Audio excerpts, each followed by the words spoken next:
అబద్ధపు హామీలతో అధికారంలోకి వచ్చిన కూటమి ప్రభుత్వం నర్సరావుపేట జైలు వద్ద మీడియాతో మాట్లాడిన మాజీ మంత్రి విడుదల రజని కూటమి వచ్చి 9 నెలలవుతుంది. ఇప్పటి వరకు సూపర్ 6 లేదు, సూపర్ 7 లేదు అని అన్నారు. కేసులు పెట్టి ఇల్లీగల్ అరెస్టు చేసి జైళ్ళ పాలు చేస్తారట.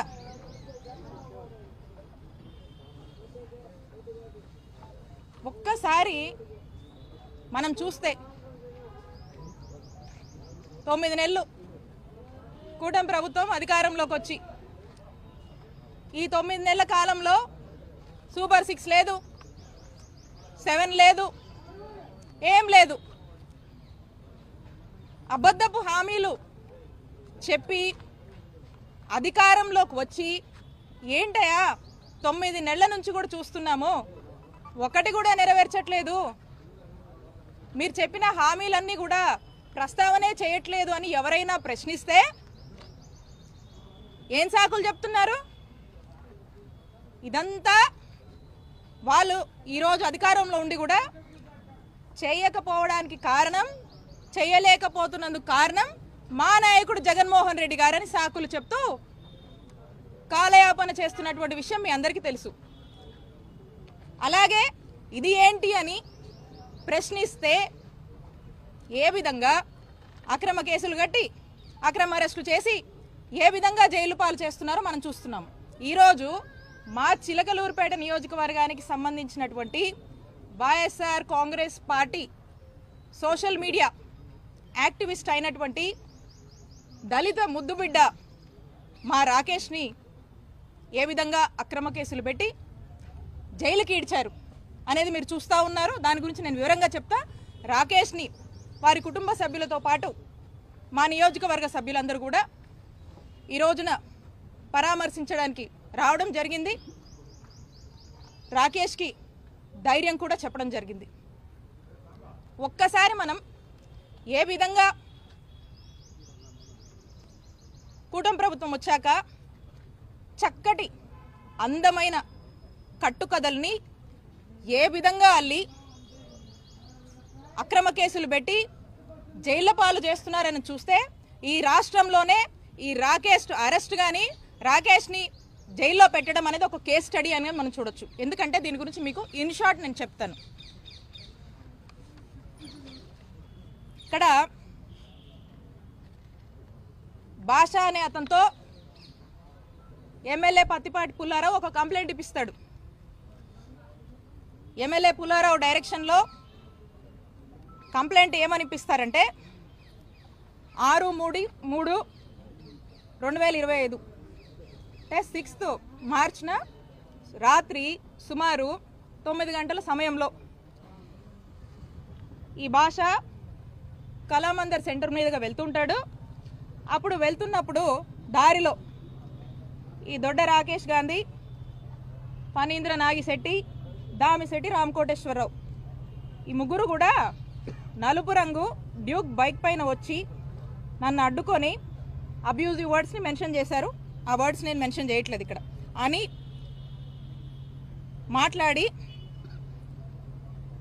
అతన్ని ఏదో ఇష్టం వచ్చినట్టుగా మాట్లాడి ఈ ముగ్గురు కూడా ఈ భాష అనే అతన్ని చుట్టుముట్టి అందులో ఈ దొడ్డ రాకేష్ గాంధీ ఈ భాష ఫోన్ ఇవ్వమని ఇవ్వకపోతుంటే రాకేష్ గాంధీ జోబులో ఉన్నటువంటి కత్తిని తీసి ఆ కత్తి మడతపెట్టి తీసి అలాగే ఇతనితో పాటు ఉన్నటువంటి రాకేష్తో ఉన్నటువంటి ఫణీంద్ర అలాగే దామిశెట్టి కోటేశ్వర వీళ్ళు కూడా చిన్నపాటి కర్రలు పట్టుకొని ఉండి ఈ భాష మీద అతని సెల్ ఫోన్ ఇవ్వమని, ఇవ్వకపోతే అతని గొంతు మీద కత్తి పెట్టి డీప్గా థ్రెటన్ చేసి అతన్ని చంపుతానని ఆ మాదిరిగా మాటలు మాట్లాడి బెదిరించి ఈ భాష జోబ్లో ఉన్నటువంటి ఐటెల్ బ్లూ కలర్ ఫోన్ చెప్పాడు. దీని ఐఎంఈ నంబర్స్, ఫోన్ నంబర్స్ ఇందులో ఇచ్చాడు.